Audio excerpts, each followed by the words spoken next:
Hello, and welcome to The Fool and the Philosopher. The Philosopher and The Fool. So last time, I think I went a little righteous angry with my art rant. It kind of dissolved from a art rant into a generalized rant against the whole world. I was looking for a cell phone recently. Yeah. I just want a cell phone that's like a flip phone that only does text and calls. Yeah. And I also was looking for an iPod.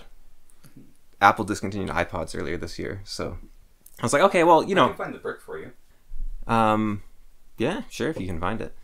I don't know if that's ours. I think that's Dad's. Anyways, It's mine. I bought it from him. okay. The yeah, so I was looking, and I thought, okay, so you got an iPod Nano back when they came out. Great little thing. Costs. I never bought one as a gift, but I think they're around $70. I could be wrong, but I think that sounds about right. So I was thinking, okay, so nowadays, processing from the time when I got my iPod Nano is what, like 400 times faster. Storage is about 1,000 times larger. So these things probably cost like what, $10, and nobody makes them. And the only people that make them, it's like $200. And same for cell phones. It's like, what's a little dinky flip phone? It's like, well, if you want a really poorly made one, it's $40. If you want one that's actually not going to fall apart, it's $200. But cell phones didn't used to cost that much. Yeah, but there's no factories making them, so supply and demand and specialization. Yeah, economies of scale, as her mom said when I was complaining to her. I said, they don't make anything good anymore. She's like, wow, you're an old man already. I was getting really frustrated because I didn't want a touchscreen, and I didn't want internet connection and all these fancy features. I just wanted a phone with buttons that I can press, and the best one I found, it still has a bunch of extra features I don't want, which is the so the second best one I found is the Sunbeam Daisy, which unfortunately it has like a call display on the front, so it's like, you missed a call, you missed a call. So I don't want to know if I missed a call. Yeah. If the person left a message, sure, fair enough, but I don't want to know if I missed a call. I don't care, and I don't want a little blinking light on my thing. Mm-hmm. I just want a phone I can stick down and forget about. Yeah. So it's like, okay, that's unfortunate. There is an amazing phone called the Punkt, made in Norway. Yeah. All it does is calls, text, and signal. It's this. It looks like a cube, like a three-dimensional cube. Yeah. What do you call those? A prism, Rectangle? a rectangular prism, like like an old, like an old portable phone in your house, your landline. Yeah. One of those ancient things. Yeah, it looks like an old cell phone, what you're describing, actually, because that's what they did. They're like, chunk. Yeah. Yeah. But it's like nice, right? It's not too heavy or anything. And that's all it does. Signal, texting, phone calls. Doesn't have any extra features, doesn't blare you with any signals. Yeah. None of that. Just black. Cool, great, no flashing lights. Can beat a bear to death with it. $400. Oh, wow. No changeable battery. So it's like, so I have to pay more for less. It's like, okay, no, it's $500. Sorry, actually, it's $400 American. So it's like, okay, so What was that thing? how much is a low end how much is a low end smartphone? Well, like $450 if you get a really low end one, like a Pine phone. Okay, so what if I took away nearly every feature? Well, then it's $500. What?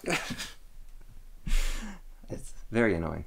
I wonder if you could just go to a thrift shop and find just a dinky cell phone and get it working. Potentially, or like the dump or something. Yeah. But there is also these phones for old people, like cell phones for old people that look kind of promising. I might get one of those. It has a little display on it, but it's just a play button. When you press play, it has like one of 7 random cat videos. It's called the Easy Phone, and it looks just like a portable for a landline, but its buttons are like twice as big. Yeah. And you just stick it in a dock, and so it's just a landline that has cell connectivity. Yeah. TELUS also builds stations that you can actually connect your landline to your cell line, which I think is really cool. But we live in Canada, where we have monopolies, so you can't just say, "Oh, I'll switch to TELUS and use this thing." We don't have that option here. It's like, "Oh, you live in the Northwest? You have Bell. Good day." Yeah. Virgin somehow gets business here, but I don't actually know why. Because I don't think... Oh, they must have a deal with Bell or something.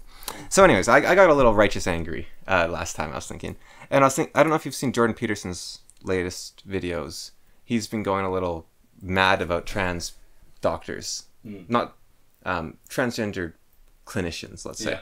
clinicians who do the transing. Yes. And he also has joined the Daily Wire, which I and many other people are quite disappointed in, just because it's the Daily Wire's ideological company, their right-wing explicit company, and Jordan Peterson is an apolitical figure, so it's kind of unfortunate. Or he was viewed for his entire career as an apolitical figure, so now he's joining a right-wing, explicitly right-wing organization, and that's kind of disappointing. And then the first thing he does when he joins it is he creates this very inflammatory video that's edited very weirdly. He's speaking very weird because he's reading a script instead of doing his normal talking. And it doesn't seem like him at all, and it seems... A lot of people thought it seemed very transphobic, actually. I don't think it did. But it is a very hard right, literally, I guess,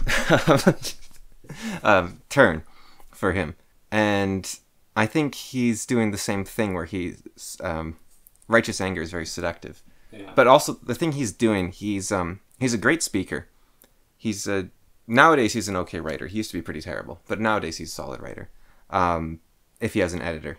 But I don't think he's a very good reader. And so he's writing stuff and then he's reading it, and to orate, he's adding in emotion. But then, I don't know if you've seen, people have been making all sorts of memes about him lately. Like if you ever played, what's it called? Command and Conquer, where the AI will just send you these outrageously, like, messages out of nowhere. It'll just be like, beep, beep, you suck, we're going to bomb you to pieces. That's like the Russians are just sending this message. So someone's done this thing where someone's playing Red Alert, or I think, sorry, yeah. And they're playing, and then this little, it's like incoming transmission. So it's Jordan Peterson. It's like, up yours, woke moralists. We'll see who cancels who. No, I'm not seeing that. Yeah, he's been going a little... It seems unhinged from one point of view. He has, since making that video, made like 4 videos saying, why join Daily Wire? Reprise to the butchers and whatnot about the trans thing. Yeah. No, I've seen all those videos. I just haven't seen the jokes people are making of it. Basic steps to, like, what actual steps should you implement? I think the only step you need was actually the first one he suggested, which was allow people to sue surgeons, which would entirely fix all issues, I think, on its own. But yeah, he's gone a little righteous anger there. But I was thinking about this. If he was this, let's say, he wasn't in a coma. He was fighting pain, which is worse in some ways, for 2 years. Yeah. And he was actually in a coma for part of it. But I was thinking about this.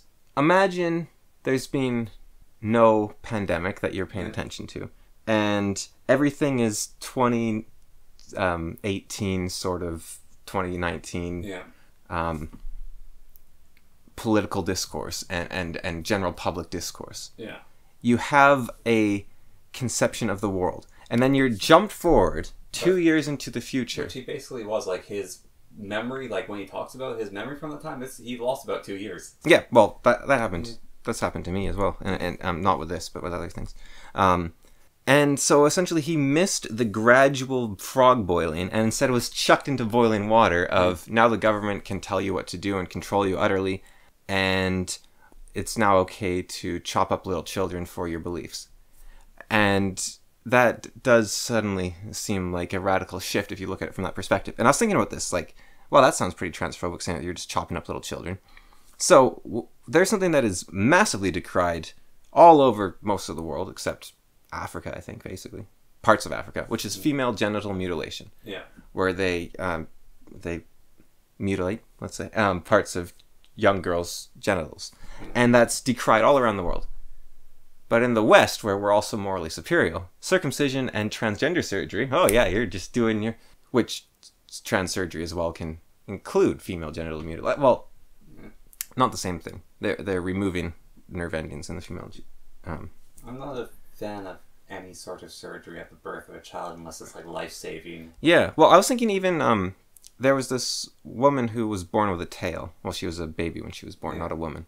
But her parents had it cut off, and now you look at her and she's got this like disc at the base of her spine, basically. Yeah.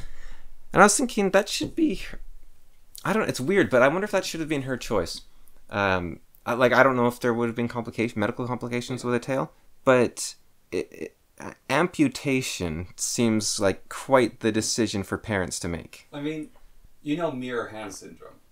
No. So it's when you literally have a mirrored hand on the same one, so you have 8 fingers on one hand and 2 thumbs. Weird. And at birth, they could actually just correct that by basically taking off that part, but they usually don't. Yeah.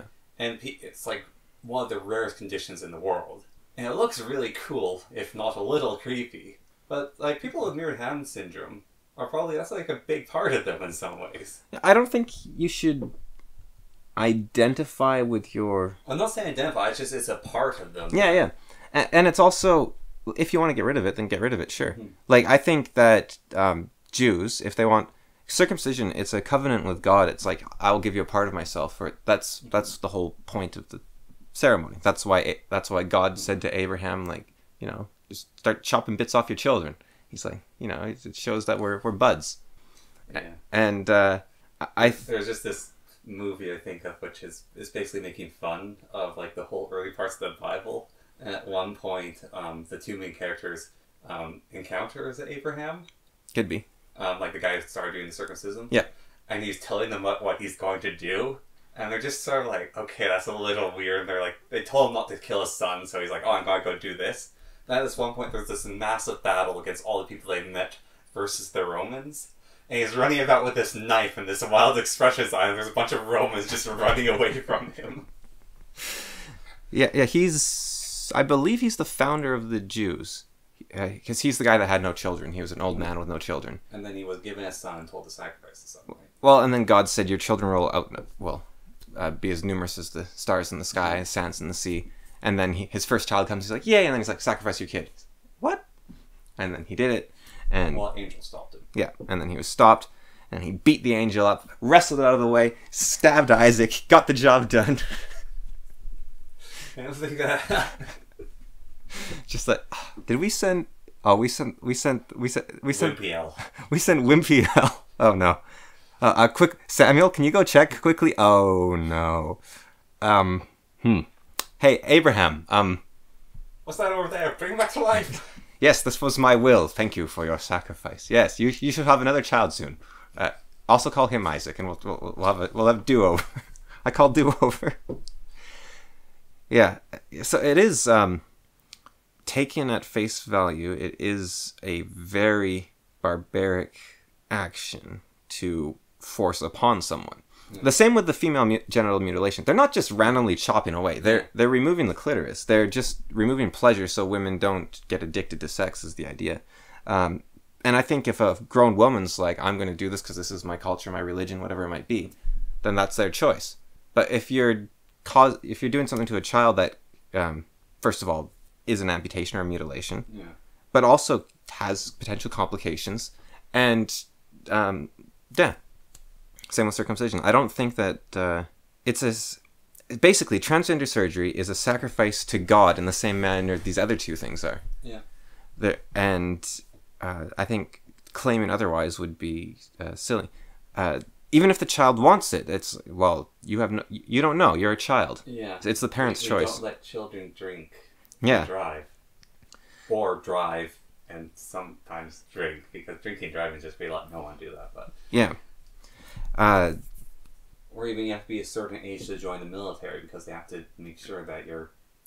The interesting thing, so Sitch and Adam especially Adam was of the Sitch and Adam show, was very upset with Jordan Peterson's Butchers and Liars, or whatever it's called, video. Yeah.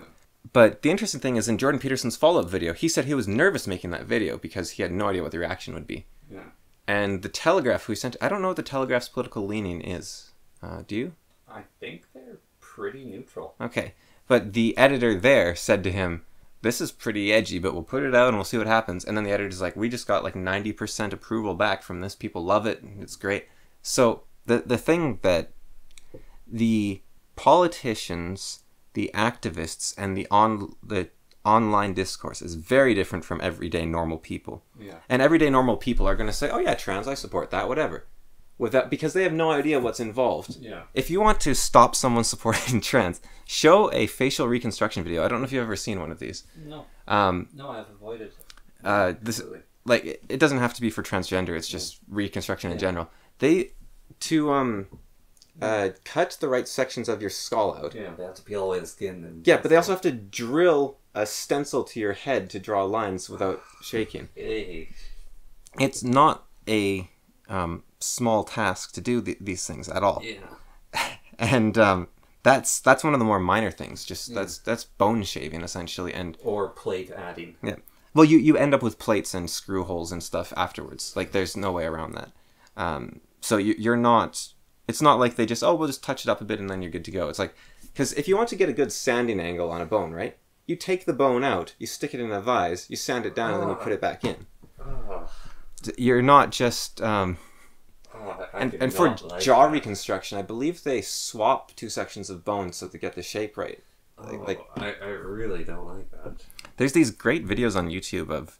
I would much prefer, like, in that case, I mean, sure, you have to attach things, but like what you said with the jaw or whatever, like, just reprint, like, we don't have the technology, but print out a new jaw and just a completely new one instead of like, alright, so we need this to be this way, so we're just going to break it into pieces. Right, but then they'd have to cut off your jaw. I don't like the sound of that at all. Because then they're severing muscle. They're not doing that, at least. Yeah. I guess they do avoid muscle. Yeah. But they do, like, peel back your cheeks away from your chin. But yeah, there's these great videos on YouTube about surgeries where it's just people animate them. And I think that's kind of the ideal use case of animation technology, because it's something that, written in text, very hard to explain. You can't do a demonstration to your class if you're a surgeon every time you want to do this. But you show an animation and everyone on Earth understands. They're like, oh, that's how you do it. Like, I saw this one about... also, you don't have blood spraying everywhere. Yeah, which makes it easier to focus. I saw this one on bone cancer in children, which, holy cow, I was thinking about that, like, what a thing to put a kid through, right? But if they have their shin is cancerous, you can cut off their leg and their foot, and then attach their foot backwards to their knee, and then their foot becomes a incredibly flexible, tactile thing for a prosthetic, so you can use the prosthetic effectively. And it's kind of Frankensteinish. Yeah, but it's also clever. Yeah, it's kind of medical technology is not nearly as advanced as other fields in a way. It's like you surely, like 100 years from now, 200 years from now, they're gonna be like, they cut the leg off instead of treating the cancer. I feel actually most technology, besides computers, even computers quite in infancy, is extremely still brute force, kind of one step from savagery. I think the car engines, actually cars and engines are extremely advanced as well. I think like mathematics and physics are very sophisticated. Okay, yeah. Whereas medical science is just the same thing we've always done, but now we've written down what we did slightly. And we do it cleaner. Maybe. Yeah. Like, you know how when my wisdom teeth were removed, the guy went in there with a screwdriver. He was just like... Well, actually, on the subject of wisdom teeth removal, so I have mine removed. Yeah. I think I have... Like, they had to get removed because worse damage had happened. But I've been permanently damaged by that. Yeah. I cannot... Like, if I run any amount of distance and, like, get blood flow going up to my head, it hurts there. It always hurts. It hasn't gone away in, like, the 2 years so far. It just hurts there. I think it's because the veins were messed up when they did that.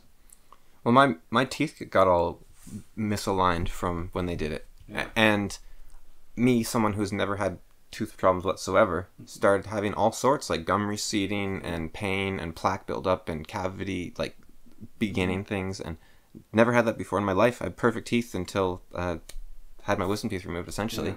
Like, smashing my front teeth didn't help, but beyond physical trauma, my teeth were... Yeah. I mean, that is physical trauma as well. Yeah, it's not... And the other thing is it's massively overprescribed. Yeah, well, mine was actually needed because they were smashing my other teeth because they're growing in at the wrong angle. Because I was told by a dentist who's pretty good, and was like, oh yeah, you'll have enough room for it. And the dentist's like, okay, I'm going to do an x-ray of your wisdom. Oh, we need to get those out as fast as possible. Because they're growing the wrong way. Yeah, and then because they're growing the wrong way, they had to cut them into pieces and remove it like a piece at a time. Which was awful. That was like one of the most traumatic things I've ever experienced. Yeah, mine was too, and mine wasn't even that bad. Yours was bad. You were, like, out of it for a while. Yeah, no, I think I was, like, in pain, but also in shock. Because, like, it's a guy, I've said this before, but a guy I didn't even know He's like the dentist who was torturing me, basically. When he made contact against the top of my head with like his sort of like pectoral area, I zeroed in on that. It's like, oh, human contact, like focus on that. And it's like stopped me from going a little bit more insane during the process. It's crazy, isn't it? So you think about that in torture, and like, man, you can have like a whole nother field. You can bond with the torturer, yeah. Yeah. The other thing is, dentists, I mean, originally they practice on corpses, right? Mm-hmm. Corpses don't go, ah! Yeah. No, I had a hygienist like that. Oh my god. I had the worst hygienist ever. I think hygienists are actually just like, no one broadly brushed them, but like every hygienist I've experienced has been a little psychotic. So I went to the dentist, right? Yeah. The dentist sat down, he's like, teeth look good. That one got a little cavity, but it'll go away if you just take care of it. Yeah. And gums receding, shouldn't be a problem. Yeah, you're done. I was like, whoa, okay, going to the dentist, this isn't bad. Awesome. Mm. He's like, yeah, just pop in with a hygienist and you're off. I was like, okay, cool. Went to the hygienist. And she proceeded to torture me for 30 minutes. Mm. And my teeth hurt for like a year afterwards. Mm. Because she just kept scraping exposed tooth nerve with the pick over. And my teeth have never, like the pain has never gone back down all the way from that hygienist's torture. And it was one of the most painful moments of my life, just sitting there for half an hour getting nerves scraped with a pick. It was horrible. I think I should have screamed. Like, I was just silent the whole time. Yeah. And I think I should have been like, hey, this hurts like crazy. Yeah. But I think, I don't know. They need a section of like, does this hurt? Mm-hmm. Like, just say that constantly. Because patients, you know, they want to be tough and just in pain. It's awful. Well, I finished Maps of Meaning. Yeah. Speaking of Jordan Peterson. And, yeah, massively ripped us. Not Maps of Meaning. 12 Rules for Life. Yeah. Just complete ripoff of our podcast. Every chapter. It's as if I've read the book or something and reflected into the podcast. No, because we started the podcast before he wrote the book. I guess so, yeah. Yeah, and he talks about how you have to find a goal and set yourself at it, and like the yin-yang. Like we said with Kant, before his book was published, I'm pretty sure. And he talks about how you have to pay attention, like I said after watching that show with what's it called? Your Name, that Japanese anime. I said, like, the lesson in there is just pay attention, that's the way out of darkness. Well, 12 Rules was I definitely read it after that. Yeah, and that's his pet a cat, it's pay attention, that's his point. And every rule is something we've gotten from Kant or from Your Name. Or one of the things that people say about Jordan Peterson is he tells you stuff you already know, but puts it in words so you can understand it. Yes, actually, I the later half of the book especially, there was a lot of stuff that I took from that was useful. It was funny, actually, a friend sent something to me that I didn't like. Not that it was really negative, it's like, I want them to stop doing this. It's like, okay, how do I ask them to stop doing this type of behavior? Because I'm not used to standing up for myself, what do I do here? It's like, so I was like a day of just like, and I finally sent them a message back of like, okay, this is how I think I'll resolve it. Then I, like, immediately after I go and read 12 Rules for Life, and there's a section on, this is exactly how to do it, offer a solution, do this, this, this. Oh, that would have been useful to know. Yeah. I kind of messed it up, but okay. Well, now I know for next time. It was right there. There's some good stuff in there, definitely. Yeah. And, yeah, it's a good book overall. I quite liked it. It's interesting. It's kind of like it's not like Maps of Meaning. Maps of Meaning explains the background. This is the results. So I don't think they're the same book at all. I don't think it's a rewrite by that. Like you said, it was a rewrite at one point. I don't think it is. I think it's an extension. It's the practical side. Here's what you can do. But if you want to know why, without resorting to something like biology, which I think is a fairly weak resort to go to, then Maps of Meaning is a way to do that. But in all cases, I'm not sure if he ever actually defeats Nietzsche. Because he keeps bringing up Nietzsche, but then he says, but you can do... Nietzsche was wrong. And it's like, why? Nietzsche is very, very hard to disprove in any meaningful sense. The only thing you can really say that's wrong about Nietzsche is that if you ignore Nietzsche, your life tends to be better, so there must be something to ignore in him. Yeah, well, that's sort of conclusion I came to in the philosophy class Introduction to Morality. Yeah. Which is this whole class for like exploring like morals and like the different reasons why people do morals and where do morals come from and like what's a moral code and this whole thing and like what is the truest moral? Well, you have to find it under this rock. And so there's that whole sort of thing which is like what are morals and you can't be moral because of all these things.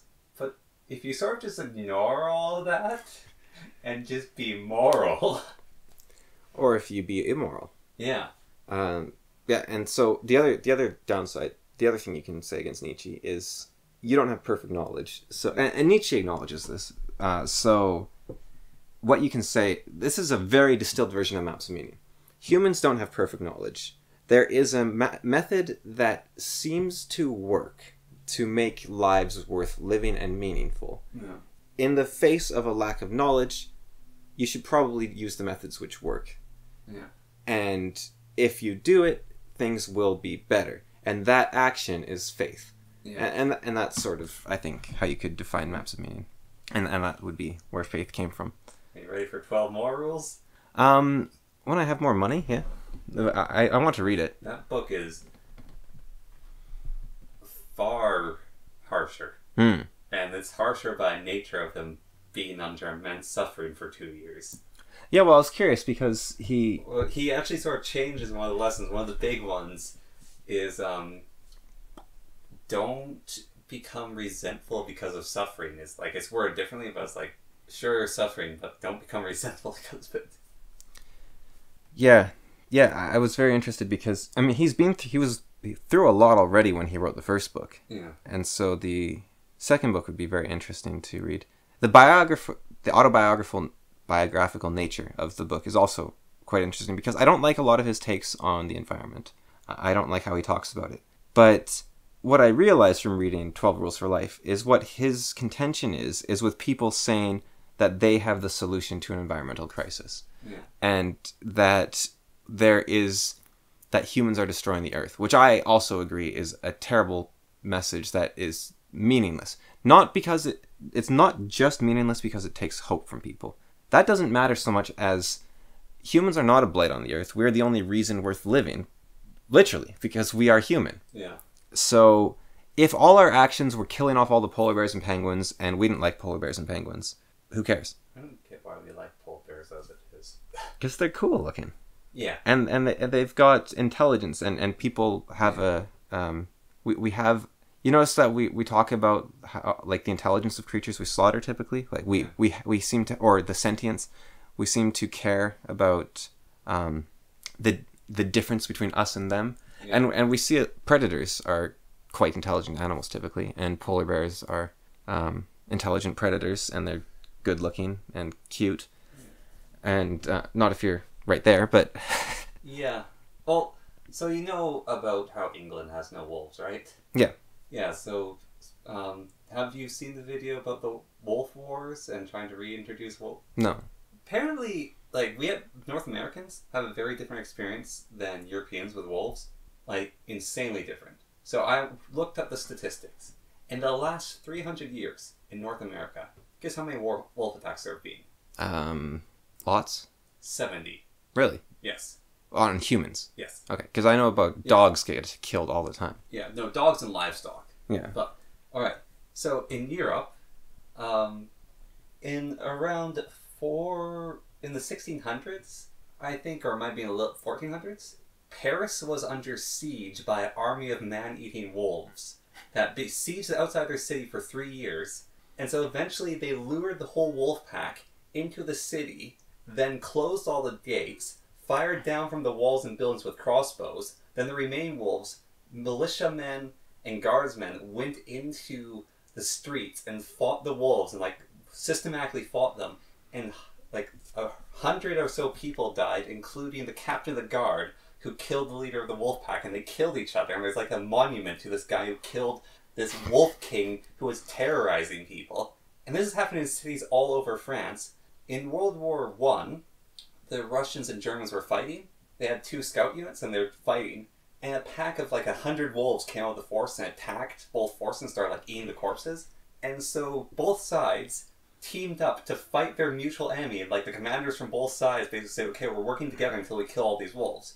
So they killed the first wolf pack that has like 100 wolves. And more wolves kept coming until they exterminated all the wolves in the area of that border. So Germany actually lost most of its wolves by the humans in World War One fighting them off because they're getting constantly attacked and killed by them. Jeez. I had no idea. And that's like all throughout Europe. And so, there's this monument in England, which is where the last wolf was killed.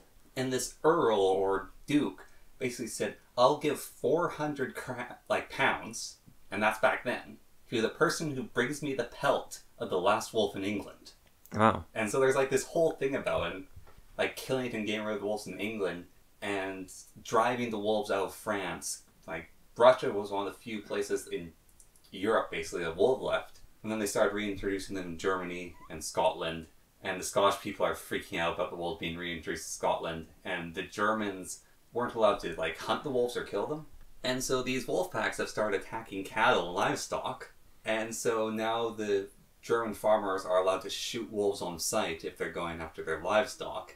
And the German farmers want to go further than that. They want to drive all wolves out of Germany again. That's really interesting. I had no idea about the Siege of Paris thing. There's like tons of cities also that had these stories. What's really funny, this can go on the record, I guess. One of the books I'm writing has the King of the Wolves in it, and he starts something called the Great Hunt, where he gathers all the wolf packs together to forge an assault against someone who's encroaching on his forest. Yeah. And I've already written that section. But now I'm going to have to rewrite it after I look up this Paris stuff, because apparently that's possible. Well, so I thought this was a fantasy book I was writing. Yeah, so part of the thing, so the wolf that led them all was like this massive giant wolf. Oh, is it Ornlu? Is that Ornlu? It had like a stubby tail. But like in Age of Empires, there's the King of the Wolves, Ornlu. Might be like a reference to that. So the wolf had this stubby tail because a portcullis had chopped it off when it ran out of Paris before because it escaped with his pack.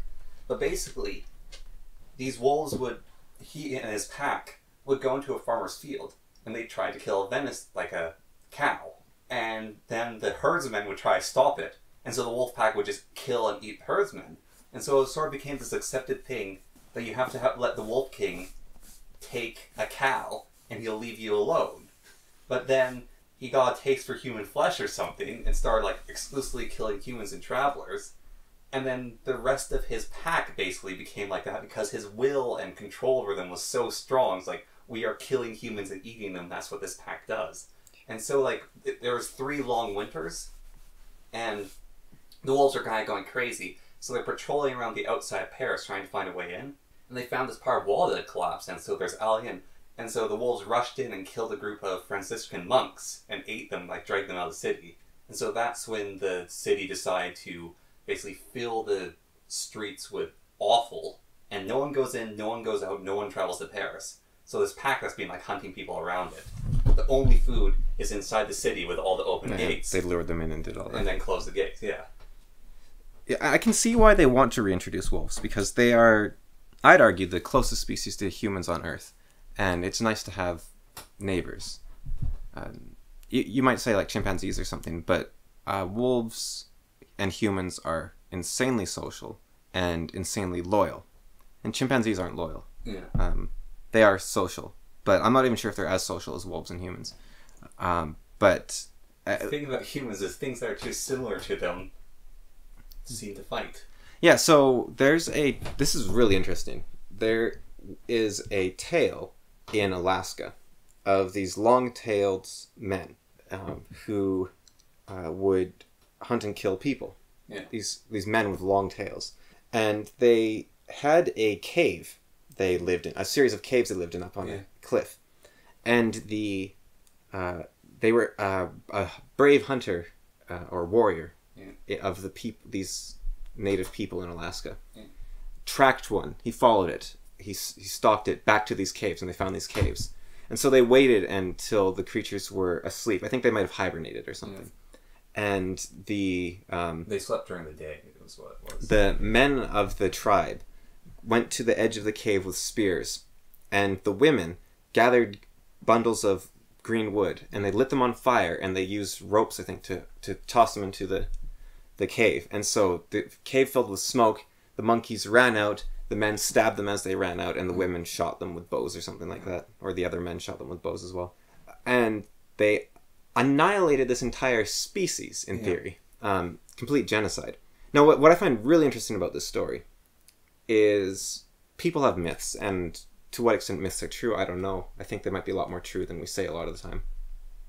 But the Dene, who live in NWT, way away from Alaska, had this horrible story about they're living in their caves. No, they have a story about these long-tailed men that were so dangerous that they fled from Alaska to NWT.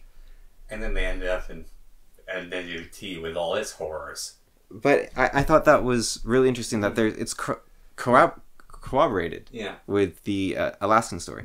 But what I took away from this was it's this human like bedtime story. You gather you're around the fire and you say these horrible monsters. But there's a very clear winner in this. Yeah. The humans are the scary ones. They used hyper advanced tactics, stealth, planning, coordination, fire, weapons, and the monkeys didn't stand a chance. Yeah, I mean, the guy did see the monkeys playing catch with someone's severed head. So. Yeah, so he claims he was. What were the people called? Were they the Tlingit that said it, or someone? Anyways, he was Tlingit Goebbels. He just wanted to kill these monkeys. So the you wonder about Neanderthals and Denisovans and whatnot. Apparently, now Denisovans very new still. We don't know much about them. But there's this thought that they were giants, like they're 7 feet tall. And there's a thought they interbred with humans. Yeah. And the genetics for their massive jaws is what is the reason people have wisdom teeth. Oh.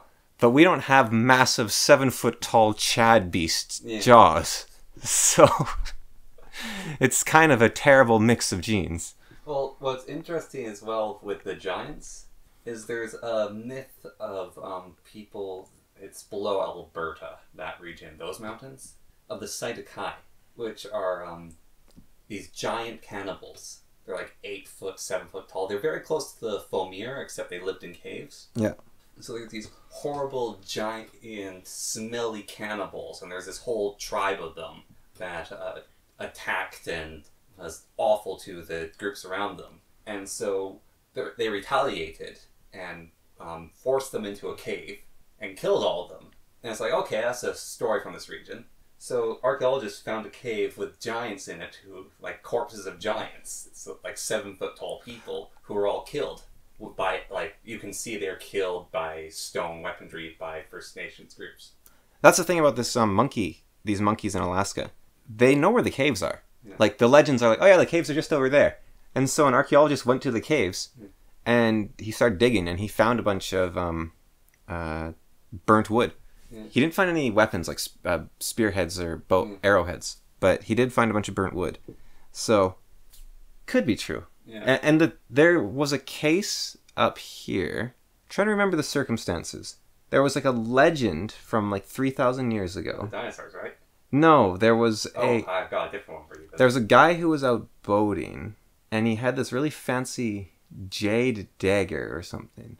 Mm. And he dropped it over the edge by accident. Yeah. I think this is how it goes. It's something along this line anyways. Yeah. And he knew the exact spot he dropped it. Yeah. But you can't just jump into the lake and get it. That lake drained recently because the glacier melted. Yeah. And they went and found the dagger, and it was right there. Like this 3,000-year-old oral tradition. It's like, oh yeah, there's a dagger right here, according to legend. It's like, they dig down, it's like, there's the dagger. So there's this very cool story also from here. And it's like sort of crossover Alaska, but there's velociraptor tracks in this riverbank. Like some sort of weird dinosaur track. And if you're like, is the dinosaur still alive living in the bush? And they could like be ancient preserved, whatever, and they'd be found. Anyways, archaeologists also found like a creature about the same size with those footprints, bones, up here as well. Oh. And that's a very recent discovery. Oh, cool. Yeah, I think I told you how the Rosetta Stone was deciphered, right? No. So it had the 3 languages that Ramses put on it so that everyone could always communicate. Oh, they just found someone who spoke one of them. Well, they just found, like, the Egyptians. The Egyptians all still spoke it. Yeah. They just went to the Egyptian tribes. Yeah. And they're like, hey, do you speak Coptic? They're like, yeah, we always have. Like, oh, can you help us pronounce this? Yeah. Because they knew the letter for letter, but they're like, how do you pronounce these words? What do you... Mm-hmm. And so they're just like, prostigma? Well, I think that's Greek, possibly. But, yeah. That idea, they just went to the Egyptians, and they're like, how do you pronounce this word? Yeah. Like, oh, just like that. It's like, oh, cool. And then they were able to fill in the entire language. And it's, yeah, oral tradition is not to be knocked. Yeah. Well, it's actually, I was thinking about that before. So, Jordan Peterson, again, one of the things he recently talked about, reading versus audiobooks, is that reading is still a relatively new thing, and a very, very, very small percent of the population actually read. Like, people know how to read, but actually reading and having knowledge through reading books, we don't do. Like, yeah. It's like 2% of the population or something, ridiculously smaller than you think. And well, Harry Potter was popular. But but it's like, it's super small, like the amount of people that actually read. And then, well, you think about a bestseller book, right? It sells like 2 million copies or 10 million. Yeah. There's 7 billion. Yeah, I guess there's that, yeah. And so, and these are the absolute best books. Mm-hmm. And so, audio and hearing stuff is still insanely important to people. So I was thinking when I was gardening a few days ago at my job. It's like, what's this old Greek fellow? There's a lot of them. Socrates? Yeah, Socrates might have had a point. Yeah, no, well, that's... Because I was thinking about, like, and I was thinking about oral editions and like, oh, you can write down, you can work on a story, but like, how Chad is it just to sit down? Like, you don't write anything down, you just sit down. It's like, this is a story I'm going to come up with. I'm going to tell people this story, and they're going to remember it forever. And every single time I tell it, it's also going to be perfect. Well, so that's not Socrates so much. Socrates' critique was that you couldn't debate the written word. Yeah. So if you teach someone, then they can, like Plato, could make an argument for Socrates after Socrates was dead. Yeah. But if Socrates had written some books, those books couldn't make the argument for Socrates after Socrates was dead. And I actually really felt this when Jordan Peterson, whenever he talks about environment again, it's like, okay, you might be right, but could you please add this exception or change how you talk about it just a little bit? And it's frustrating. It's like, I know what he's doing, but it's just slightly wrong, and I really want to tell him, but he's just a screen. He's a person on the screen. And whenever he talks about video games, it really bothers me. Like, he does it in passing only, I think. But a lot of people pick up on this on the... I don't know what they are. They're like insane self-help people or something. I don't know what to call them. But did you see that music video that Freedom Tunes did about Jordan Peterson? Like, clean your room, wake me up inside. So I know I have seen it, yeah. And it shows this kid, he's a loser, he's playing video games. And Jordan Peterson says, oh, you don't just want to be living in your parents' basement playing video games. Video games are an art form. They're not heroin. And even heroin has its uses. Yeah. Now, obviously, you can abuse heroin, and you can abuse you can abuse mushrooms, and you can abuse marijuana. You can be a loser in your basement smoking weed, but you can also be a spiritual guide using marijuana, right? There is... Everything has a use. You could be a loser in your parents' basement listening to rock music all day. And Jordan Peterson loves music, absolutely loves it. So Alan Watts, I think it was, said, the only thing that is activity that is the same as meditation or mindfulness is playing music. And I'd argue video games as well. I think I've said this before. Video games are an act similar to performing or even creating music. Yeah. Most of the time. I was talking to a guy once. I said, I don't understand Stardew Valley. Like, isn't it just a time sink? Like, you're just waiting for crops to grow? He said, well, aren't all video games? No. Some people I've found... And so I think my idea, and I think you're getting to this too, JRPG players and like Sony games in general and like farming sims, cozy game people, I think that might be what they... But I think they're wrong. Because people say this about books as well. It's an escapism. No, they're not. Books make the world more real. They're not escapism. Yeah. There is no escapism. You think this is why you enjoy it. People say, oh, it's got a good gameplay loop and it helps you escape your daily life. No. No, it tells you more about life.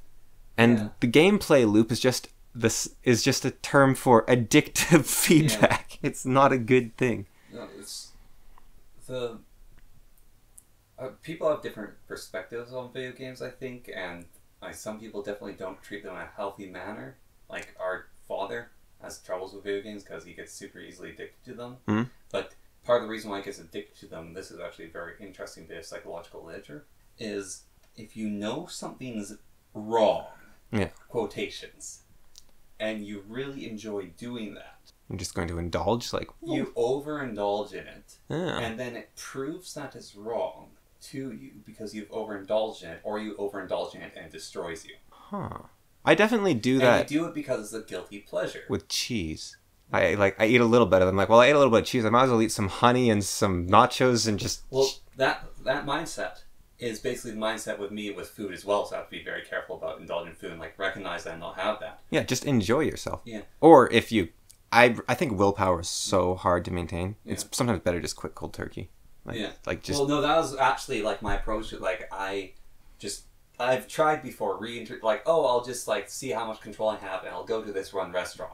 And it's like, I just spiral out of control utterly. And I don't go to restaurants. I've never liked restaurants. That's I'm lucky. I've never liked restaurants. I get food from the restaurant. Yeah. It's because I've never enjoyed not making my own food, basically. Yeah. So I'm lucky. Like, I'm not saying this as a, like, oh, look at me, I'm so good. It's like, wow, my genetics gave me an advantage here. Or it's even like buying like a pre-made cake or whatever. Like, I'll just have this one piece of cake, and that one piece of cake turns into 3 weeks of debaucherous food eating. And I actually see it as debauchery, like the way I'm eating food. But some people, they just want to have a good time and like, oh, I'll just do this, I'll do this. Yeah. And some people can just buy a piece of cake and eat it, and it's not evil for them to do that. Yeah. Some people, they like to have a drink now and then with friends. Some people, if they get going, they just keep going. Yeah. And they can't stop. And so it's the same case with video games, I think, for some people as well. And there's also just the guilty pleasure thing in it, but the actual, it's guilty. I feel guilt for liking this, so I'm going to do as much until I can snap myself out of it again and reintegrate myself back into society as a normal person and no longer be a gremlin who's completely addicted to that. It's funny, I'm on such an opposite end of art to, I don't know, the Overton window sometimes, that when people say I don't play video games, I look at them, then what do you do? What else is there? What do you do? Garden? That's all I can think of. What are your hobbies? And video games aren't even my favorite activity. Reading is. And that's the thing. No one ever went after me for reading all the time. I did. Well, yeah, you did, but I would just say, like, no, I don't want to play with you. I just want to read. Yeah. And that's antisocial. Like, I loved reading so much. I would not do stuff with people because I liked reading. And everyone's like, oh, yeah, he likes reading. Good on him. Our mom actually would get limited on reading. Our grandmother would say, hey, stop reading. Yeah. So it's just generational, I think. Yeah, well, but on reading escapism... Grandmother got along with Socrates. Yeah. On reading escapism, there's a point I also wanted to make. She's the same age as the Queen, so she's been around forever. I kind of agree with you more on it's not escapism. I read The Lord of the Rings when I was in my 20s. Yeah. But when I recommend it to people, they're like, oh, it's like a bit of a stiff book, or this one guy has this weird thing where it's like, everyone's too good in it. And the whole, like, one of the things about The Lord of the Rings... To show you what goodness is. Yes, it's to show you the best in people. This is purity. This is goodness. If we had Aragorn on Earth right now, this whole concept, I really want to try it with someone. It's very hard, but so someone starts talking about something negative, right? Like you're having a good conversation, they start talking about something sad or something negative. There's this thing all throughout the Lord of the Rings, but let's not dwell on that for now because this is a time of good cheer and happiness. So like this, or no more on that. Typical subject. Men don't want to talk about their emotions. I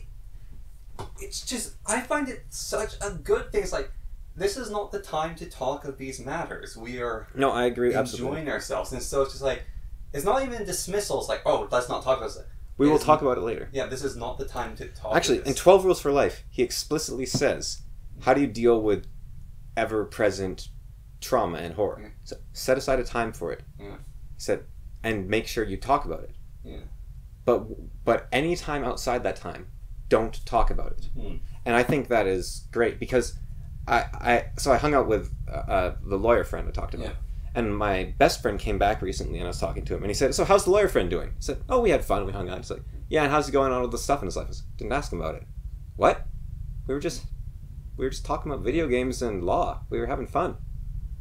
It's like, that's not the time to be like, yeah, man, Morrowind was a crazy game, eh? So, about that, like, mental problem you had, what's... Now if it comes up in the conversation, sure, go for it. But don't just kill the conversation with, like, now let's talk about darkness and depression. And, because the other thing is, people conflate rumination, like shared rumination, with actually working through an issue. So how Jordan Peterson, he talks about it great. You start from the beginning. You tell your life story. And that allows you to finally forget 90% of it. And then your friend says your life story back to you. And he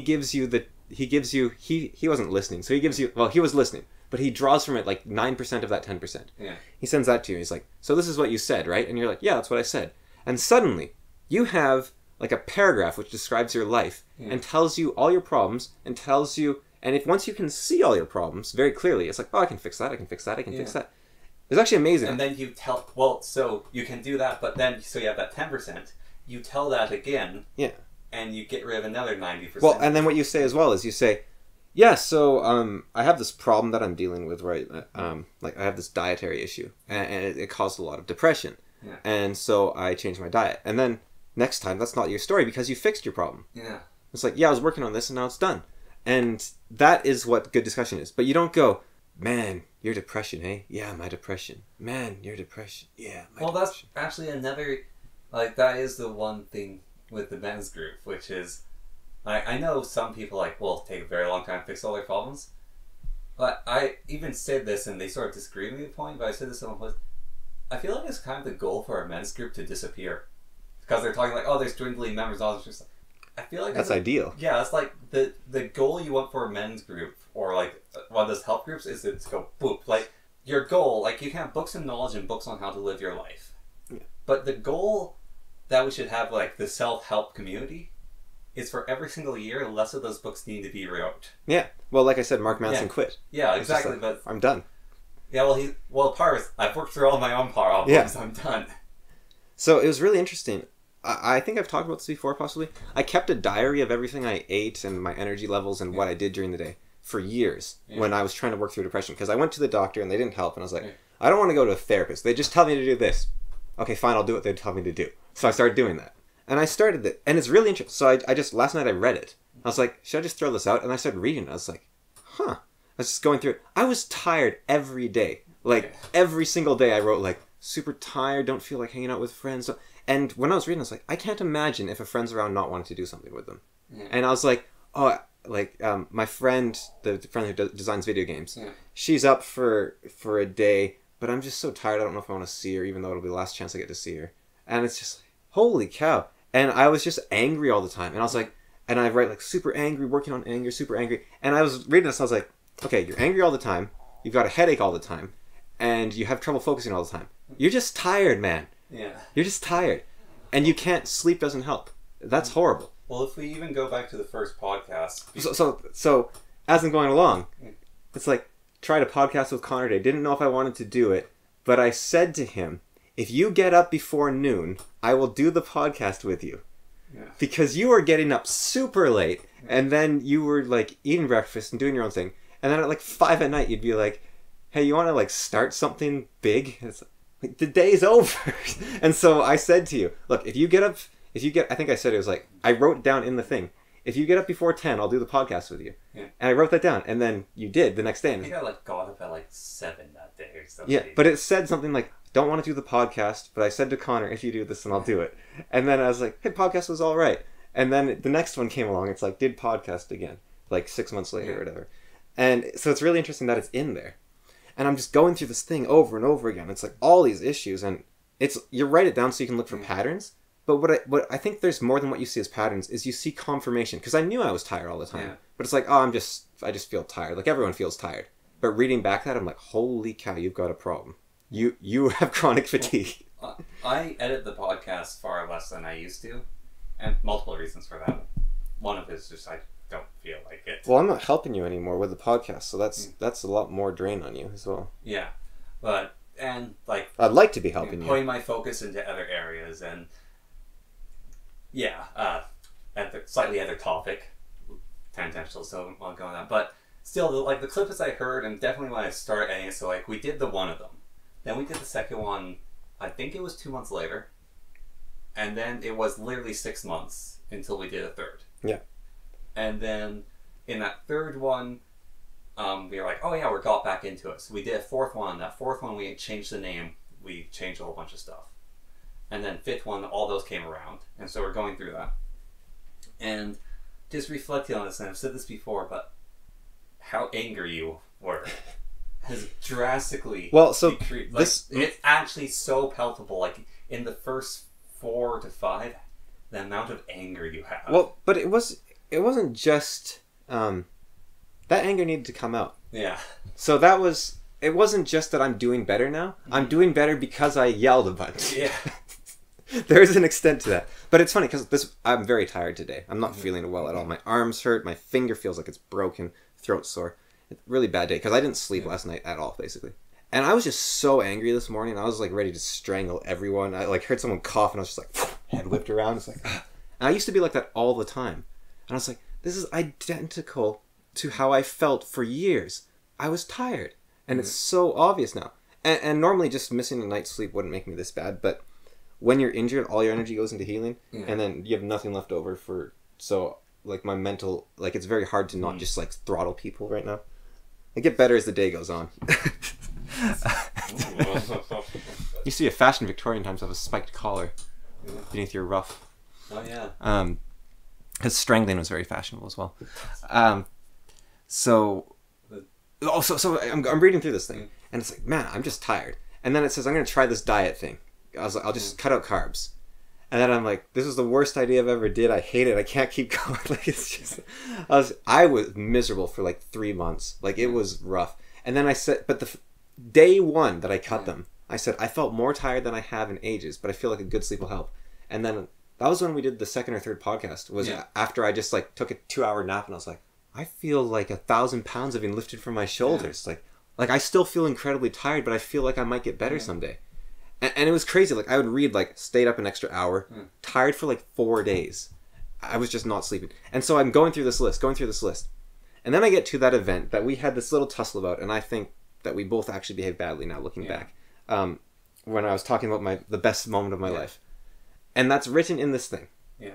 And it says, like, I just, late night, just playing games with friends, beautiful full moon, walking home in the crisp, clear air. Like, this is written down in the diary. I call it Cameron's log. Clear, air.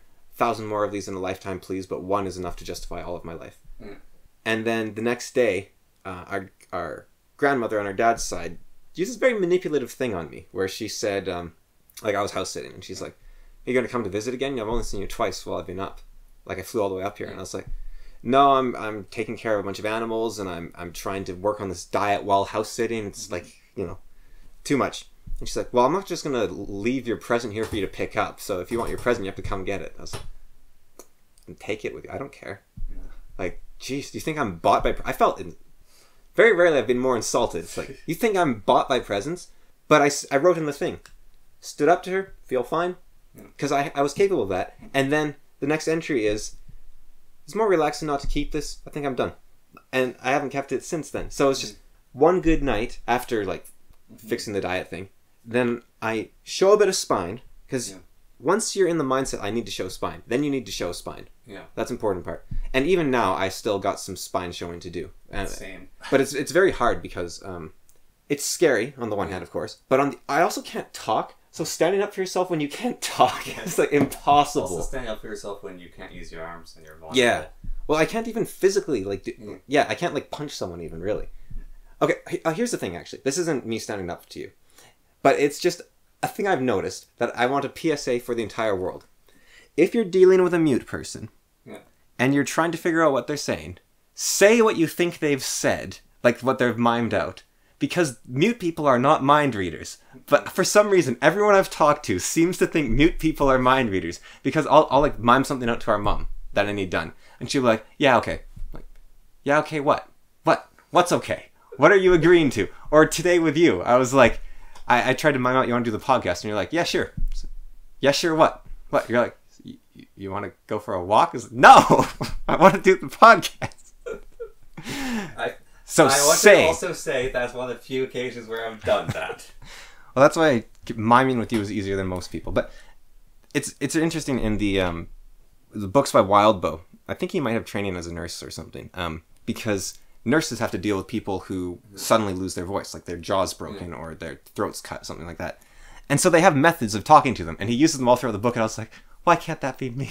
It's so simple. These people, they can communicate complex, long ideas so quickly. Just using these nurse methods. It's like, okay, a letter, A, B, C. Oh, C, okay. Car, something to do with your friends, family. No, okay. A, B, C, D, E. E, okay, D. Okay, so D, E, okay. A, B, C. And it's just... I'm sorry, that will not work for me. No, but his ideas like that. Yeah. Yeah, and this is for people who can't move and they can only blink. It's like, okay, blink when I say, and yeah, it's for people in really bad scenarios. Yeah. But they do it at different levels. So, just on toleration of things, because talked about like tolerance, so you want to strangle people. Yeah. And also things making you tired. So I'm quitting my job that I currently have. The garden one? Yeah. Yeah. And I kind of want to just be done with it now. I feel bad that I said, 2 more like weeks in August. And I was thinking, I used to really like this job. And I used to be able to do more hours in a row and work longer at this job. And I was quite happy with it. And so I was like, so why do I hate it? What is it about that? Like, what is it? And I realized the job had changed. And for a bit of context, the job I did before this one was worked for a month. One of the hardest jobs I've ever done, like physically on my body. I went into a forest for 5 hours, about 3 times a week, and grabbed brush and moved it into piles and lit it on fire. And that job is so brutal on your body. But I have super fond memories of it. And why I have fond memories of it is I get there. The boss is like, alright, we're burning today because the wind's low, the conditions are right, we're going to light fire, we're going to go into this area here, look out for the trees falling. And me and the guy I worked with, he had his earphones, I put on a set of headphones, and you'd like keep your ear open, you always hear the chainsaw going on, and then you like listen to podcasts, listen to music, or not even, but you just go throughout, and you just worked, and then his boss like, alright, it's lunchtime, we'd have lunch together, then we'd work a little bit more, I'd go home, they'd keep on working. And that was great. But the best days was when the boss wasn't there with his chainsaw, and it's just me and the guy moving stuff and lighting them on fire, and there's no chainsaw roaring in the background. We're just in the middle of the woods just doing this work. And even better than that was it was just me. I was out there and I lit a fire at the start of the day, keep myself warm, then went about, did all the work, had my headphones on. It's just like, oh, that was such, like those 3 days were so good. And then when I started the other job, it's like the boss like, alright, so here's something I want you to do, just shovel all this out, do this. And so I like had my headphones on and I listened to the podcast, I did my work. It was very physical labor, and so I'm not talking with anyone. So I went about, did my work, and then like this job sort of progressed to, here's 3 things at the start of the day, do them until they're done, and then once you're done with that, there's this other job you can do. It's like water all the plants and just do that until you're done, or do this one thing until you're done with all your hours. And I would get there early in the morning when there's no one else there, because my boss has this weird idea where she doesn't like people listening to music at all while they work, and like, or like podcasts or any of that stuff. Huh. And I sort of got away with it for quite a while of like still wearing them, because I'd get there early while no one's there and do that, so I'd have like 3 hours of work, or I'd be doing jobs outside away from her. But it slowly turned into like, for the past 3 months, because like having various problems and stuff, that she's constantly like, okay, we're doing this, and then she's working next to me, and then we're doing this, and working next to me, and we're doing this, and it's like, I don't have any time away from her, like constantly talking to her, oh, let's do this thing, oh, a little correction here, oh, you're not doing that quite right there, work faster at this job. It's like, this is... No, micromanaging is awful. Yeah, one of the things I hate the most is, so I'm like given a job I've done it before, so I get up to the job, and the way I work at thing, and don't know if you've ever noticed about me, is I work incredibly slow at the start of anything I do. And that's me figuring out a pattern to get into. and then I just start speeding up like a locomotive until I'm going along and doing the job. And so it's like, oh, you're not doing it fast enough. If you do it like this, it's like, walks up next to me and shows me how to do it. It's like, I was getting to that point. And also, I know that I work at a pace that's acceptable. Because when other people do those jobs, they like, oh, they need to take breaks, they need to go and do other things, and it takes them like 3 hours to get that job done. Whereas in the exact same situation, I can do that job in half an hour. Yeah, no, micromanaging is awful.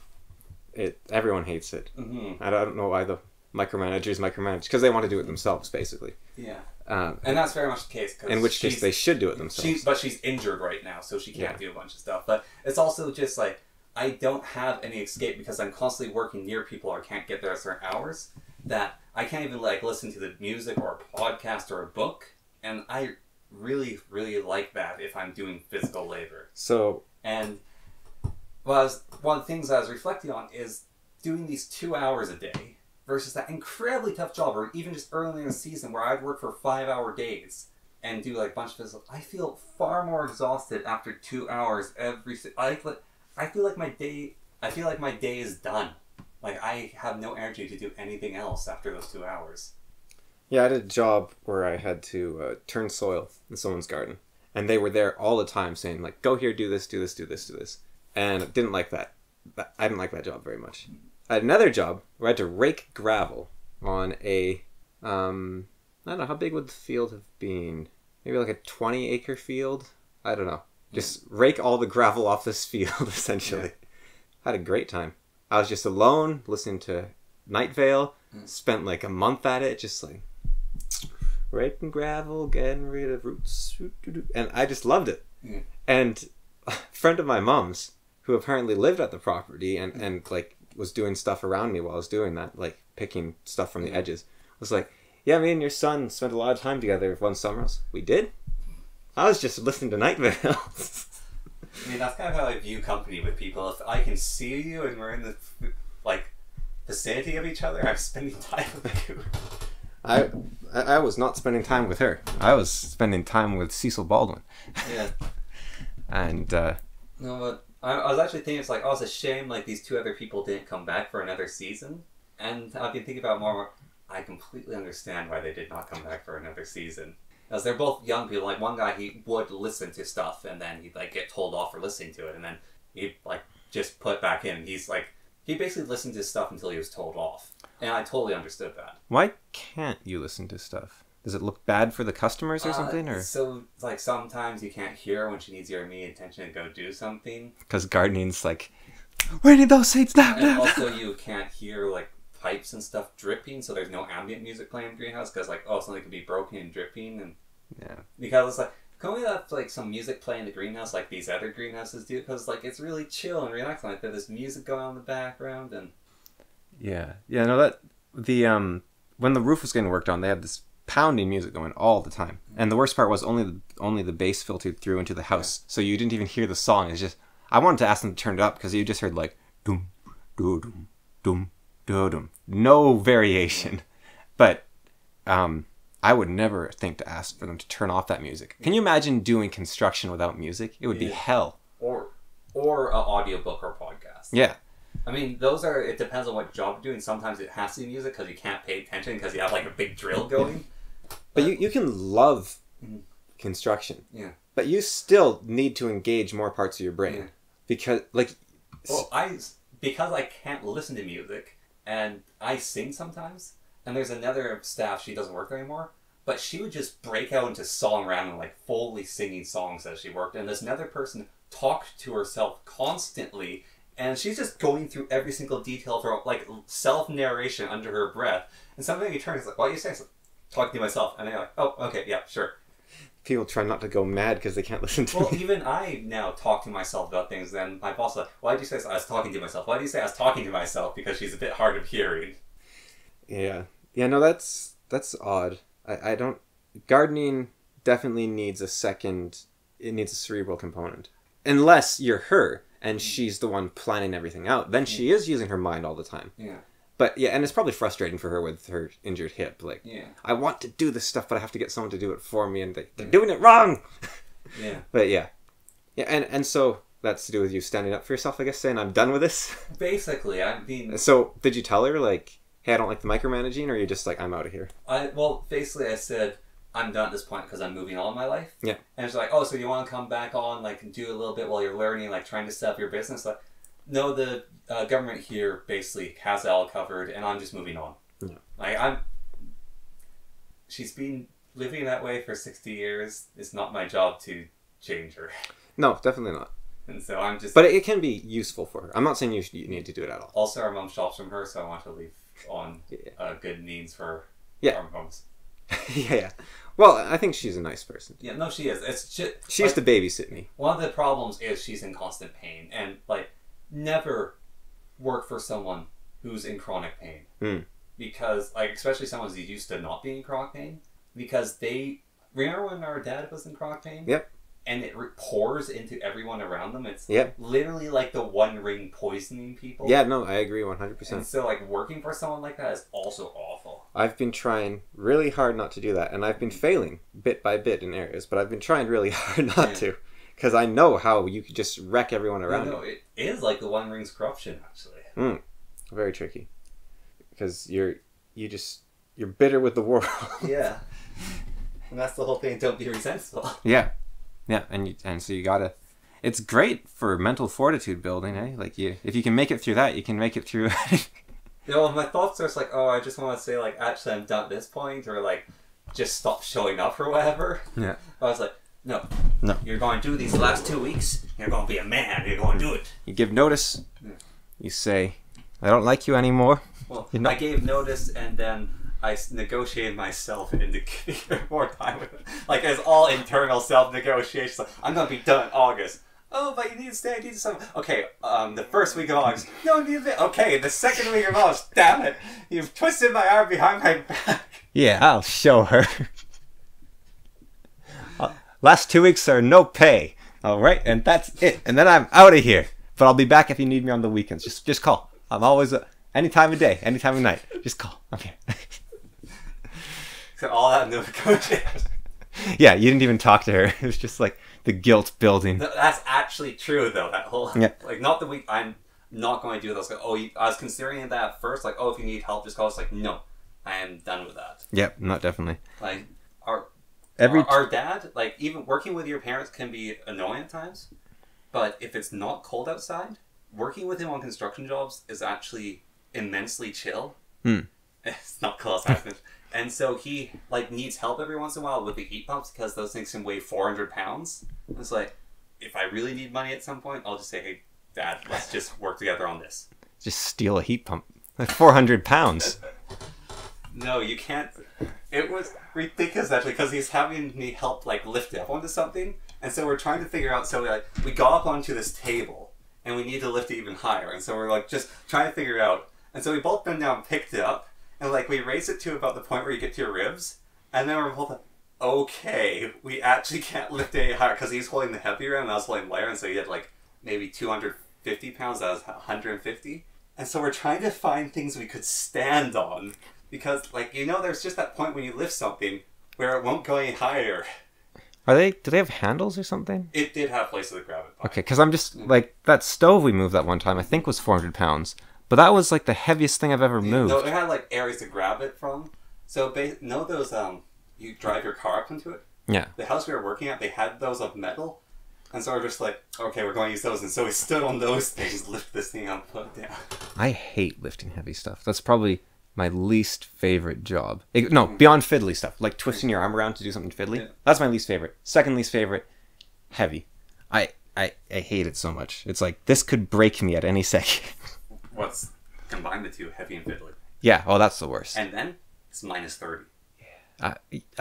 That might be better for me because I get really stressed when I'm working with fiddly and heavy stuff. No, and but you can't wear gloves, and so your fingers are exposed. Right. But I start like radiating heat like a furnace. I get so hot. Yeah. And then it starts making everything feel clammy and horrible. Actually, I have this funny thing when I play Dota with my friends, which we'll be going along. It's like, let me take off my sweater for a second here. And it's because by the end of a Dota game, if I'm wearing a sweater, I am like sweating and producing so much heat. So it's like, no, I have to I can't play like long sleeves. I cannot play Dota with long sleeves. All right, eternal black hole, or a correction to the Schwarzschild diagram, or an elaboration. So, for the viewers, it's a very simple diagram. You can draw along or imagine it. Okay, so first draw a diamond. Okay, so this, and then draw a plus in the diamond connecting the corners to each other, and then they intersect in the center. So it looks like a kite. Yeah. So, this diamond is the entire universe. All right. All of it. This little bit in the center, right where the lines cross, is you. Okay. You're at the center of the universe. Right. Okay.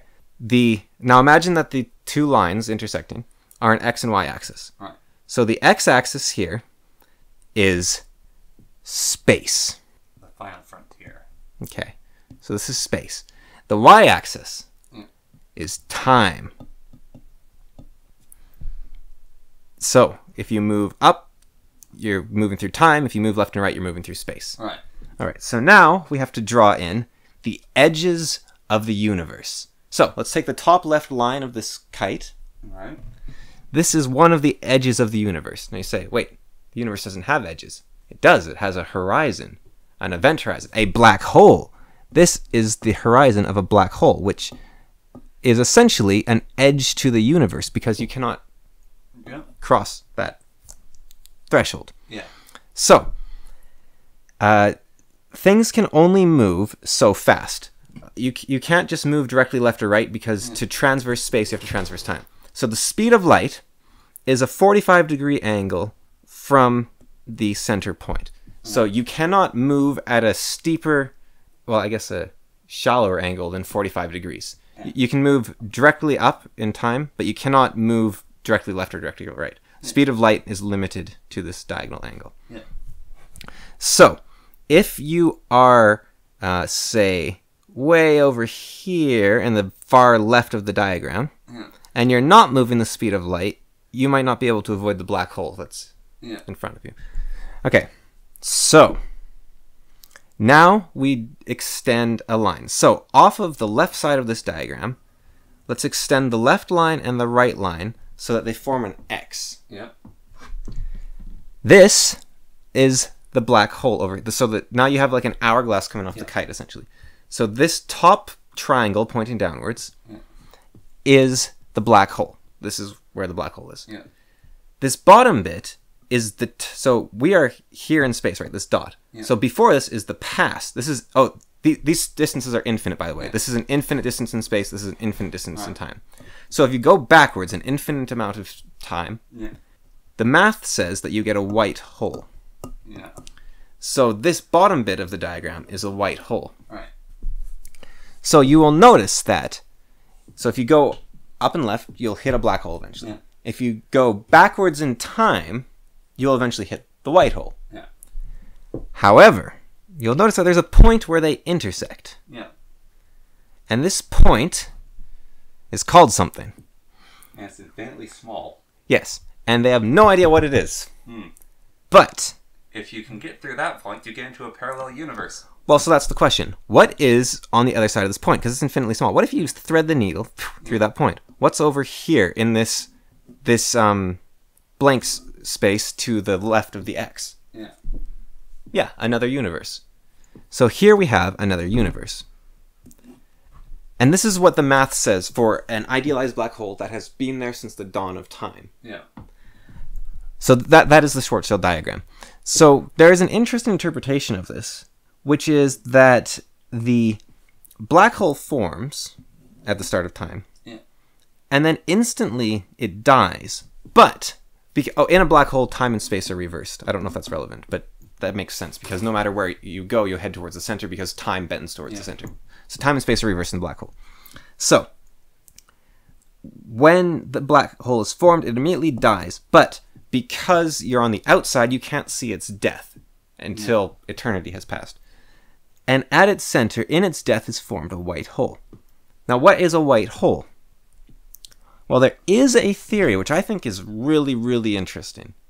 And it somehow clicks, like it feels right. Like, you know how I was talking about how all physics seems to follow the rule of as above, so below? Yes. This one feels like it fits. The white hole is a Big Bang. And so that's what a white hole could be as a Big Bang. Yeah. Inside the black hole. Essentially giving rise to the idea that a black hole is the outer edge of another universe. And universes, how they reproduce, is black holes that have other infinite universes inside of them. Because you can never reach, no matter how far you move in a black hole, you'll never reach the edge. So black hole has infinite space inside of it. Yeah. So a black hole can contain an entire universe. And so what the creation of the universe could be, we could be in a black hole in a different universe. And all our black holes contain universes. And that is mind-boggling, I think. Absolutely mind-boggling. Just when you say it just clicked, you made me think of a video I attempted to make, and then I realized I have to script that video. Which is? It's how weather works. Oh. So, you know that I sent you this weird thing, which is Kelvin's dad was right about trees sneezing? Yeah. So I was lying in bed, and I was thinking about, because someone was like saying the weatherman's never right, and so I was thinking about, how does the weather actually work? Because I had ideas of taking geography class. And then it all clicked for me how weather worked. And I just kept going with it and going with it. And I suddenly understood how weather worked from like grade 12 physics, grade 12 biology, and grade 10 science knowledge, and like a little bit outside that, of how weather actually works. And so this like all clicked to me, and like each detail just like added and compounded. And so how do trees cause wind? Well, so Kelvin's dad says trees sneezing, right? Yeah. Trees are just one factor. But so during the day, trees draw in carbon. Yeah.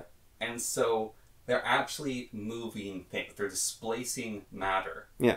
And so air is getting sucked towards trees. Yeah. And at night, trees breathe out. Yeah. And so they're actually breathing out a wind. Very, very slight. Like the Coriolis effect is much, and high and low pressure zones. Yeah, but I say much. He wasn't completely wrong. Is basically what I was getting at, because it's a part of it. I wondered if you were going to get into. So there's but that's just one part. So the actual thing. So you have a ball, right? You have this is the thing, but you have a ball, right? There's a ball of stone. Yeah. And then on that ball of stone, you drop a bunch of water. Yeah. And so it's around water. And then around that water, you have air, right? Yeah. So that's Earth. However, Earth isn't a perfect ball. It's got shapes. So you got these mountains, right? So suddenly those things rise up, and you have those, and you have dips. And so the water goes in the valleys, and so it has to sink, and then the air has to sink to fill that in. So you have this whole thing filled in, so it's got shapes now. And then you have basically the sun, right? And shooting heat at this thing. And because there's heat hitting this thing, the gas on one half is expanding because it's getting hotter, and so it expands outwards. So it moves, so it has to move through all those mountains, so it's like whirling about and pushing itself. But then it creates like a pressure ball at the other end. The pressure ball has to escape in different directions. So that's going on. But then this ball is spinning as well, right? And so that spinning also moves things, because now different parts are getting heated at different times. So they expand when there's these pressure things, and it all has to move across this whole thing.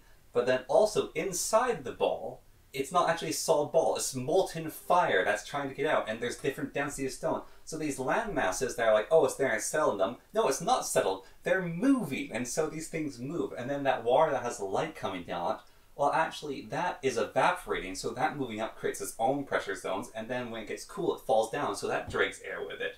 And then it's also spinning, but then it's orbiting something, and it comes in at different depths, so it's like getting closer and further away, and has different axes. And because some parts never get light, they stay cold around the peaks, and them being cold causes the warmth to move towards them constantly. And then there's this other ball that's spinning around this ball, and the water loves it, so it's grabbing the water and flinging the water about, and that water is moving the air. And then there's these stupid little green things all over this thing, which are trees, and there's thousands of them. They have all their effect in like millions, billions, who knows. And also there's green things in the ocean, but then there's also these other things, which are like these little living creatures that then eat and change the landscape, like whale farts apparently have a huge impact. Then there's these annoying little things that run about, and they just carve a mountain down and change how air goes through it. And they make these cities with these heat bubbles around them. And so the wind's trying to move, but then it hits these heat bubbles. But like, those things have such a small effect compared to the original things. And it's just like this whole thing in motion, and this giant amount of chaos. How on earth? Like, you can perfectly predict weather if you have all the data, but if you don't, how on earth?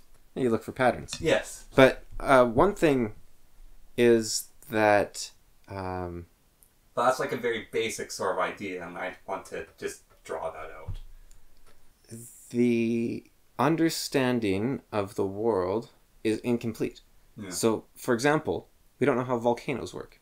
Isn't it just like lava's underground that moves up and it like makes a little bubble and then it goes poof? But why? Where's the pressure coming from? Why doesn't the whole Earth spurt out the volcano? Why don't volcanoes appear everywhere? Because it's different densities of stone. And why do they have the patterns they do? So there's another thing, which is... Oh yeah, volcanoes are a part of that as well. I missed that. Their giant ash clouds also cause cooling and stuff. So there was a theory in the 20s or 30s called continental displacement theory. Drift? Displacement. Okay. So the current theory about the Earth is that there's a bunch of plates on the Earth's surface that interact and slide and move past each other, right? Yeah. That's where they're continents. But that, if you think of that as like a skin on the Earth, and the Earth has a molten liquid ball, you could shift and rotate the entire skin simultaneously. Yeah. Have that rotate around. And that would cause massive environmental changes. Yeah. Catastrophic, even. And the theory was that Antarctica was once 19 degrees higher. And it was free of ice. And then it gathered ice on one tip, and this centrifugal force of the Earth, with the off-kilter continent, caused the entire skin to rotate down. Now, this idea never got much... credence? Not exactly. Not much backing, yeah. Einstein was in favor of it, but I don't think that matters necessarily because... he's not a geologist, he's a physicist. Yeah. But Einstein was willing to destroy Newton, which... and by that I mean Einstein was willing to upset an established institution. Wrecked Newton. So he was because it's hard to imagine now, I think, to an extent, but disproving Newton, you are saying the entire mathematical foundation of the universe, built from mathematical principles, ground up, that always works, is wrong. Yeah. There's no wiggle room for it to be wrong. It's like, this is based on math, and it always works. How can it be wrong? And then Einstein proved it wrong. So, he liked those kind of things, obviously. Yeah. This theory hasn't actually been looked at that much. Now, if you look at Wikipedia, it says it's being disproven. And they give a link, so I went to the paper. And the paper said that using paleomagnetic data, so they look at it's kind of a neat idea, but I have no idea how it works because you can't read the whole paper because everything's paywalled. Yeah. But the idea, as I understand it, is that, of course, there are certain rocks that align with Earth's magnetic field. And when they cool, they keep that alignment. Yeah. So, if the Earth rotated, those rocks should be not aligned with the magnetic field. And then you can just measure how, this is 5% off this is 5 degrees off the magnetic field, or shifted 5 degrees, whatever it might be. I don't really understand how that works, because how do you know how old the rocks are? Big Geo is trying to keep the theory down. They went out there and rotate all the rocks. Yeah. No, but I don't understand how you know how old the rocks are in the first place. Because to make those calculations, you'd have to know the age of the rock, surely. Yeah.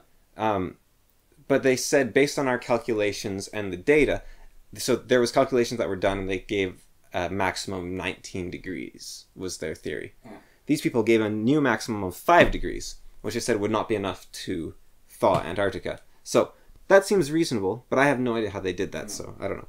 But Bones of the Earth. I only bring that up to the whole process is, like what you said, is a very nice story. It's very pretty.